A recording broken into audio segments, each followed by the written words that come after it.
Halo guys, assalamualaikum warahmatullahi wabarakatuh. Terima kasih yang udah stay ke channel Yatisam Official lagi. Semoga kalian selalu sehat, berkah Allah untuk kita semuanya. Gimana kabar kalian sehat? Alhamdulillahirobbilalamin. Kayak sama orang, masalah kasam doakan yang lagi sakit Allah sehatkan. Teman kayak sama yang berjuang untuk memajikan, tentunya diberikan kekuatan sama finish. Teman kayak sama yang bahagia juga, tentunya jangan lupa bersyukur. Oke, di video ini kayak Tisam juga ingin meminta doa untuk kesembuhan Ibu Hartik ya. Jadi beliau ini sudah ditangani majikan dan ditangani agensinya baik ya. Majikannya juga baik. Jadi singkat cerita Ibu Hartik ini chat kayak Tisam ini di 13 Jun 2025 kemarin ya. Jadi ibu ini tuh masuk rumah sakit dan dia ya chat kayak Tisam itu minta ini cuy. Minta celana dalam 5 sama tisu awalnya. Kayak Tisam ya kalau misalkan ada teman-teman Kaisam yang di rumah sakit, Kaisam tuh pasti utamain apa yang dibutuhkan. Karena mungkin pada saat itu agent atau majikannya belum sempat untuk memberi ya kan. Dan kebetulan Kaisam bisa. Jadi buat kalian yang ada di rumah sakit jangan sungkan, nggak apa-apa ngomong aja sama Kaisam apa yang kalian butuh, boleh ya. Nanti ada teman Kaisam yang jenguk ke sana. Nah, Ibu Hartik ini kebetulan minta hal tersebut dan Kaisam bisa penuhi. Akhirnya datanglah teman Kaisam ke rumah sakit itu, terus kata susternya nggak boleh masuk dikarenakan penyakit menular katanya cuy. Alasannya seperti itu. Terus teman Kaisam itu ngomong kalau misalkan saya nggak boleh masuk nih sama susternya, katanya mbaknya ada di ruangan yang khusus penyakit menular kayak gitu, jadi nggak bisa dijenguk. Kaisam ngomong ya udah pulang aja, yang penting kita sudah drop apa yang dibutuhkan gitu kan. Nah sudah tuh, udah kita sudah melakukan, kita sudah mensupport, ya sudah lupakan ya kan. Pastinya barang itu nyampe karena dititipin di suster ya cuy. Akhirnya lepas tidak ada komunikasi, berapa minggu kemudian mungkin si teman Kaisam ini cek kontrol kondisinya, Bu gimana keadaannya, dan dibalaslah pesan WhatsApp tersebut cuy. Ternyata yang balas itu adalah anaknya. Jadi anaknya itu sudah dikirim ke Hong Kong cuy, karena dokter yang meminta. Berarti mungkin ya wallahu alam, kenapa ya dokter itu minta anaknya untuk datang ke sini atau perwakilan keluarganya. Jadi beliau ini single parent cuy, punya 3 anak, dan anak pertamanya tuh yang paling gedenya 26 tahun dan sekarang ada di Hong Kong untuk merawat ibunya. Berarti di sini siapa yang nge-backup Kaisam? Majikannya. Berarti majikannya good ya. Tidurnya di mana Kaisam? Di agensinya, di boarding house. Mantap is the best. Akhirnya si anak ini ya biasa setiap hari merawat orang tuanya di rumah sakit ya. Kaisam nanya kemarin, sempat video call, alhamdulillah ibunya sudah sadar ya. Ternyata bukan penyakit menular cuy. Tapi selama beberapa hari saat siangnya habis chat kayak Tisam, dia agak siang sedikit gitu kan, koma ternyata. Dan dia ada permasalahan di paru-parunya cuy. Padahal tidak ada riwayat rokok aktif atau minum-minuman atau apa itu kan. Katanya sih paru-parunya bocor cuy. Nah saat Kaisam ngecek ini ada riwayat keluarga atau apa, anaknya tuh ngomong enggak, ibu saya tuh nggak pernah ngeluh kak, dia tuh nggak pernah ngeluh, pokoknya the best mom ya. Ya mungkin dia kerja ya kan, lelah nggak dirasa gitu kan, yang penting untuk anaknya. Akhirnya dia ngedrop sendiri dan tumbang, dia pingsan di rumah majikan dan dibawa ke rumah sakit. Ya seperti itu cuy keadaannya ya. Semuanya terpasang selang, tapi sudah bisa sadar saat Kaisam video call. Ingat Kaisam nggak? Katanya ingat katanya. Masya Allah ya. Nah kita doakan yuk untuk Ibu Hartik kesembuhannya. Semoga beliau diangkat sakitnya dan diberikan kesembuhan ya. Al-Fatihah.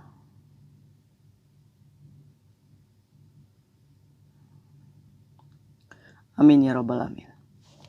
Apa asma apa ya cuy ya, sesak nafas kayak gitu ya kan, masalah paru-parunya ya. Jadi poinnya di sini kalau misalkan memang kalian merasa sakit, jangan pura-pura sehat ya. Jangan paksakan keadaan fisik kamu yang sudah tidak mampu. Kamu ngobrol sama orang atau sama orang lain. Jangan ditahan sendirian. Nggak apa-apa ngobrol sama kayak Tisam. Ya walaupun chat kalian itu kadang dibalasnya 5 jam kemudian atau 2 hari kemudian. Ya mungkin lagi nggak kebaca aja sama kayak Tisam. Tapi nggak apa-apa. Dari situ kamu itu ungkapkan. Oh ada kayak Tisam nih. Ya nggak apa-apa, ngomong aja. Ya. Sehat-sehat ya Ibu Hatik, dan anaknya juga the best ya, langsung ke Hong Kong gitu untuk merawat ibunya. Mumpung masih ada umur, mungkin pikiran dokter seperti itu ya. Oke. Kita tinggalkan Ibu Hatik ya. Kita bahas tentang berita viral yang anak juga nih menitipkan orang tuanya ke geria lansia yang menjadi viral di luar sana. Tapi alhamdulillah sekarang sudah mendapatkan titik temu, walaupun drama yang panjang. Tapi alhamdulillah ibunya ya kan, ini akan tetap ditempatkan di geria lansia. Kenapa sih? Emang geria lansia itu memang harus kayak gitu ya peraturannya. Nah ini nih ya, sedikit banyaknya kayak Tisam juga memperdebatkan kasus ini dengan teman-teman generasi Tisam ya kan. Ada yang ngomong, wah durhaka itu katanya. Anak masih sehat kok ngelemparin orang tua ke sana, ya kan. Ayo kita bahas ya. Ini juga penting untuk cambuk diri kita, karena kita punya orang tua ya. Akan dibawa kemana nih orang tua kita? Karena apa? Karena bukan seorang anak aja amanah dan titipan dari Allah itu. Orang tua pun adalah kunci pintu kita masuk surga. Itu bukan kayak Tisam yang ngomong, tapi Allah ya kan. Ridhonya Allah yaitu ridhonya orang tua. Mau sampai kapan lagi? Mumpung orang tua masih hidup, bener nggak? Ayo kita bahas. Jadi di media di media sosial itu viral memang salah satu geria lansia ini adalah yayasan untuk mengurusi lansia yang terlantar. Ingat ya cuy, lansia yang terlantar. Dan kebetulan nanti Martini pun ambulansnya akan disupport dari geria lansia. Nanti dari penjemputan di Juanda dan akan ditransfer ke Dampit. Jadi nanti Bapak Arif ini akan mengirim ambulansnya dari Sidoarjo katanya cuy, yang akan jemput Martini dan akan standby kayak Tisam di bandara jam 4 sore. Makasih sebelumnya untuk Bapak Arif dan tim atas bantuan ambulansnya. Jadi, nah dari kasusnya Martini, jadi kayak Tisam juga tahu nih bagaimana geria lansia ini bekerja, ya kan. Sebelumnya Kaisam juga pernah nanya, Pak Arif, apakah nanti kalau misalkan ada lansia yang masih punya keluarga, itu boleh dititipkan ke geria lansia? Jadi Pak Arif ini sebenarnya sudah menjelaskan kepada Kaya Tisam ya waktu perkenalan awal. Jadi Kaya Tisam, geria lansia itu diperuntukkan untuk lansia yang terlantar, tidak ada sanak saudara dan lain-lain. Itu kami terbuka untuk merawat beliau sampai akhir hayatnya, ya kan. Tapi kalau misalkan untuk lansia-lansia yang masih punya keluarga, kita itu berat hati untuk menerimanya. Hanya saja ada kebijakan 20% kuota untuk lansia-lansia yang masih punya keluarga. Hanya saja nih yang masih punya keluarga, dia harus membangun sendiri ruangan untuk orang tuanya tinggal itu cuy. Nah kita sebutnya itu tanah wakaf. Dan itu diwakafkan untuk orang tuanya karena dia masih punya keluarga. Pembangunannya itu senilai 25 juta cuy. Udah, hanya membangunkan bangunannya saja. Nanti kita yang merawat orang tuanya. Itu kalau yang masih punya keluarga. Ya kan? Kayak gitu cuy. Tapi itu pun tergantung anaknya nih. Nanti kalau misalkan perjanjiannya misalkan Pak Arif, nanti kalau misalkan saya sudah nggak sibuk atau saya ambil lagi orang tua saya, welcome, ya kan. Pak Arif boleh perjanjian apapun itu, hanya saja yaitu tadi syaratnya, karena ini pun masih punya keluarga, maka geria lansia itu tidak berhak untuk menerima. Tapi kalau misalkan masih ada kuota untuk pembuatan tanahnya, wakaf ini maksudnya bangunannya, ya silakan gitu kan. Jadi kayak saya nanya, kalau nih Pak Arif ya, orang tua saya nih, saya anak tunggal misalkan, orang tua saya sendiri di rumah, nggak ada ngasuh, saya titipin ke geria lansia dulu, apakah boleh? Tapi nanti setelah saya pulang dari Hong Kong, saya ambil lagi orang tua saya.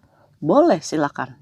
Dengan tadi itu perjanjiannya untuk membangunkan bangunan wakaf dari pribadi kita. Nah itu ya cuy ya. Tapi kalaupun kuota 20% itu sudah terpenuhi, maka Pak Arief ini ya akan tolak gitu kan. Karena udah nggak ada jatah untuk lansia-lansia yang masih punya keluarga. Iya dong, karena Gria Lansia itu bukan panti jompo. Itu adalah yayasan yang mengurusi lansia-lansia yang terlantar.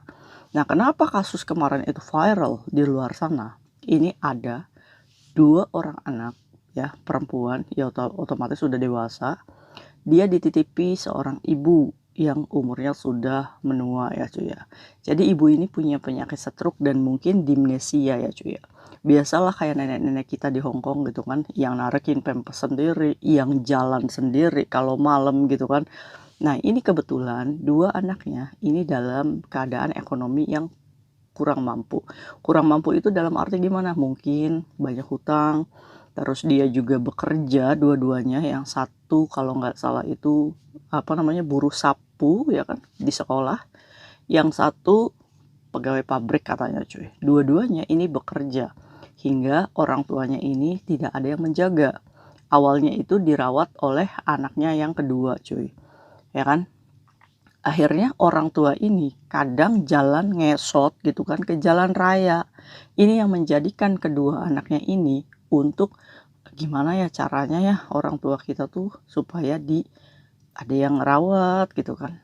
Jadi ibaratnya ngelempar tanggung jawab lah ya, ibaratnya seperti itu, karena mereka merasa tidak mampu nih cuy untuk menyewa asisten rumah tangga pun ya boro-boro gitu kan.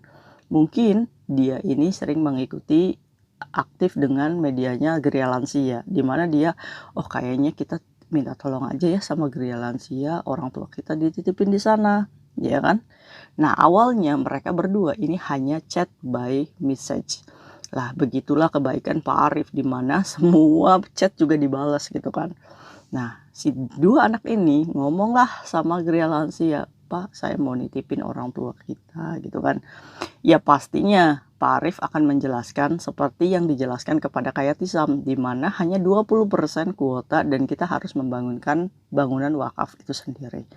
Nah boro-boro 25 juta, bener nggak? Akhirnya si anak ini terus ngomong, kita mungkin nggak ada dana segitu Pak, tapi saya benar-benar ingin menitipkan. Ya kan, Pak Arief dan tim ini pun bingung ya untuk secara tegas menolak, pun takut menyakiti karena takut dikira Gria Lansia ini nggak mau mengurusi lansia-lansia itu ya cuy ya. Akhirnya dibuatlah tuh aturan yang ketat, dimana ibu berpikir ulang deh, nanti kalau misalkan orang tuanya nanti tetap dititipkan ke Gria Lansia, kita akan show up di media loh, nanti ini akan viral loh, nanti gimana, apakah siap ya kan. Dengan persyaratan itu anaknya, iya kita siap katanya, nggak apa-apa. Mungkin saking mentoknya nih ya, nggak punya solusi dari anak ini. Akhirnya dari persyaratan yang disetujui lagi, jadi Gria Lansia juga menerapkan standar yang lebih tinggi lagi. Harapannya anak ini bisa membatalkan untuk menitipkan orang tuanya ke Gria Lansia. Akhirnya diberikan persyaratan yang lebih tinggi lagi, di mana Bu, nanti kalau misalkan orang tuanya sakit atau meninggal pun, ibu nggak akan dikasih tahu loh kabarnya. Yakin, nanti apakah tidak menyesal katanya. Yakinlah, Gria Lansia memberikan alasan seperti itu hanya untuk bisa anak ini untuk mengurungkan niatnya menitipkan orang tuanya. Ya karena berat hati juga ya kan untuk Gria Lansia gitu kan sebenarnya. Persyaratan seberat itu pun kalau misalkan orang tuanya meninggal pun itu tidak akan diberitahu. Itu dijawabnya, ya mungkin sudah jalannya Pak. Ini yang harus disalahkan tuh sebenarnya siapa? Negara, ya kan? Negara tidak bisa menjamin warganya dalam keadaan aman, tentram dan sejahtera. Iya, benar nggak? Ya makanya korupsi orang-orang korupsi itu yang nanti saat di akhirat itu paling depan. Karena apa? Karena rakyat kita tuh begitu sebegitunya gitu cuy, ya kan? Ya bayangin aja kalian, kalau kita menitipkan orang tua ke panti jompo, pastinya setiap bulan itu pasti akan ada biaya yang harus dikeluarkan. Bener nggak? Iyalah, panti jompo itu kan orang tua kita sengaja diurus ya kan. Dan kita juga harus keluar uang. Ya, jadi bukan berarti kita yang menempatkan orang tua kita di panti jompo itu adalah kita anak yang durhaka. Enggak. Karena panti jompo pun itu merawat dengan benar-benar orang tua kita. Mungkin kita yang sibuk atau apa gitu kan. Ya kita sebagai orang yang menitipkan dan membayar. Nah beda sama anak ini menitipkan ke Gria Lansia. Dibuang gitu aja gitu kan. Tapi ingat, ini bukan kok notasinya dibuang ya. Tapi dititipkan. Tapi inilah yang menjadi besar di media. Dimana anak ini ya durhaka gitu kan. Ngebuang orang tuanya. Ya kan, secara loh banyak orang yang lebih kismin misalkan, orang yang lebih menderita ya kan, bahkan ada tuh yang anak rela tidak sekolah menjaga anaknya, ayahnya yang stroke, bener nggak? Nah iya, sedangkan kedua anaknya ini masih dalam keadaan yang mampu dan sehat gitu. Akhirnya apa? Viral meledak duar. Igri Lansia sudah memberikan klarifikasi. Akhirnya kedua anak ini mendapatkan tekanan, ya kan, bulian dari netizen. Akhirnya kedua anak ini mengambil kembali orang tuanya dari Gria Lansia di hari yang sama juga. Jadi belum dititipin 1 hari coy. Diambil lagi ya karena apa? Karena saat dia pulang, dia melihat story teman-temannya itu mengirainya mereka ini adalah anak durhaka. Tekanan kena mental ini dua anaknya.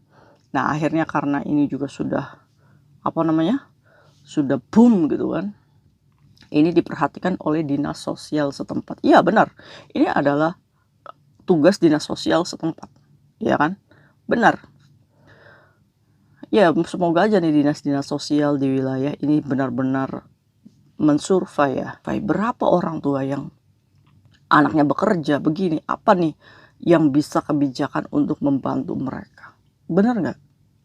Sedangkan dinas sosial di Hong Kong aja ini memberikan orang-orang yang tidak ada keluarga itu dikasih kulong untuk kunjungan ke rumahnya. Itu dinas sosial di Hong Kong loh ya. Nah semoga aja bisa ditiru deh di Indonesia ya, bener nggak? Kepala desanya semuanya. Ini sebenarnya tanggung jawab, bukan tanggung jawab anaknya semua ini. Tanggung jawab aparat pemerintah. Di mana anggaran untuk mensejahterakan warga seperti ini tuh harusnya diperhitungkan, bener nggak?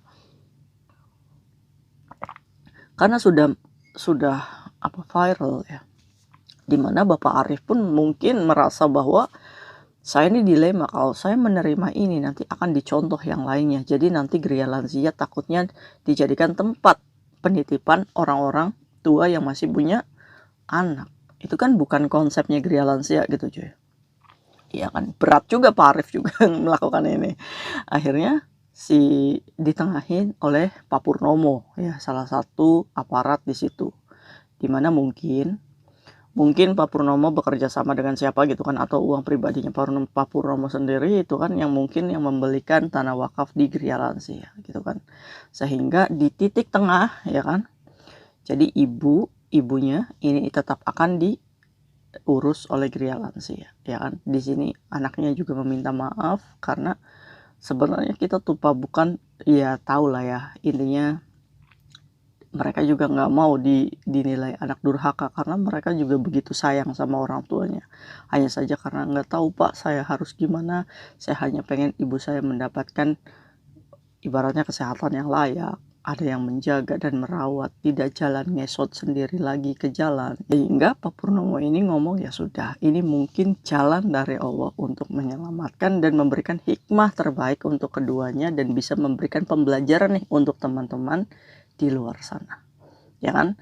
Jadi Pak Purnomo menutup kasus ini supaya tidak ada bulian bahwa apa yang mereka lakukan adalah membuang, bukan membuang, tapi menitipkan ya cuy ya. Nah menurut kalian nih, fenomena Gria Lansia yang kita masih punya orang tua, setuju nggak kalau misalkan orang tua kita dititipkan di situ? Kalau pribadi Kak Isam ya, Kak Isam ini adalah orang yang menggunakan logika. Jadi kalau misalkan Kak Isam memang anak satu-satunya dan orang tua Kak Isam di rumah, dan Kak Isam juga tidak mempercayai keluarga Kak Isam di rumah untuk merawat dengan baik Karena apa? Karena saat saya memberikan uang kepada keluarga, saya pun sama saja memberikan uang misalkan ke panti jompo gitu kan. Jadi kebijakan yang akan Kaisang lakukan sebagai seorang anak saat saya masih bekerja dan saya ini belum menikah misalkan, saya harus mengurus orang tua saya sendiri, maka kebijakan Kaisang akan menitipkan orang tua Kaisang ke panti jompo pastinya. Itu bukan karena Kaisang itu tega, tapi karena Kaisang juga melihat di panti jompo dia akan dirawat, banyak teman, ibadahnya akan khusyuk, ya kan?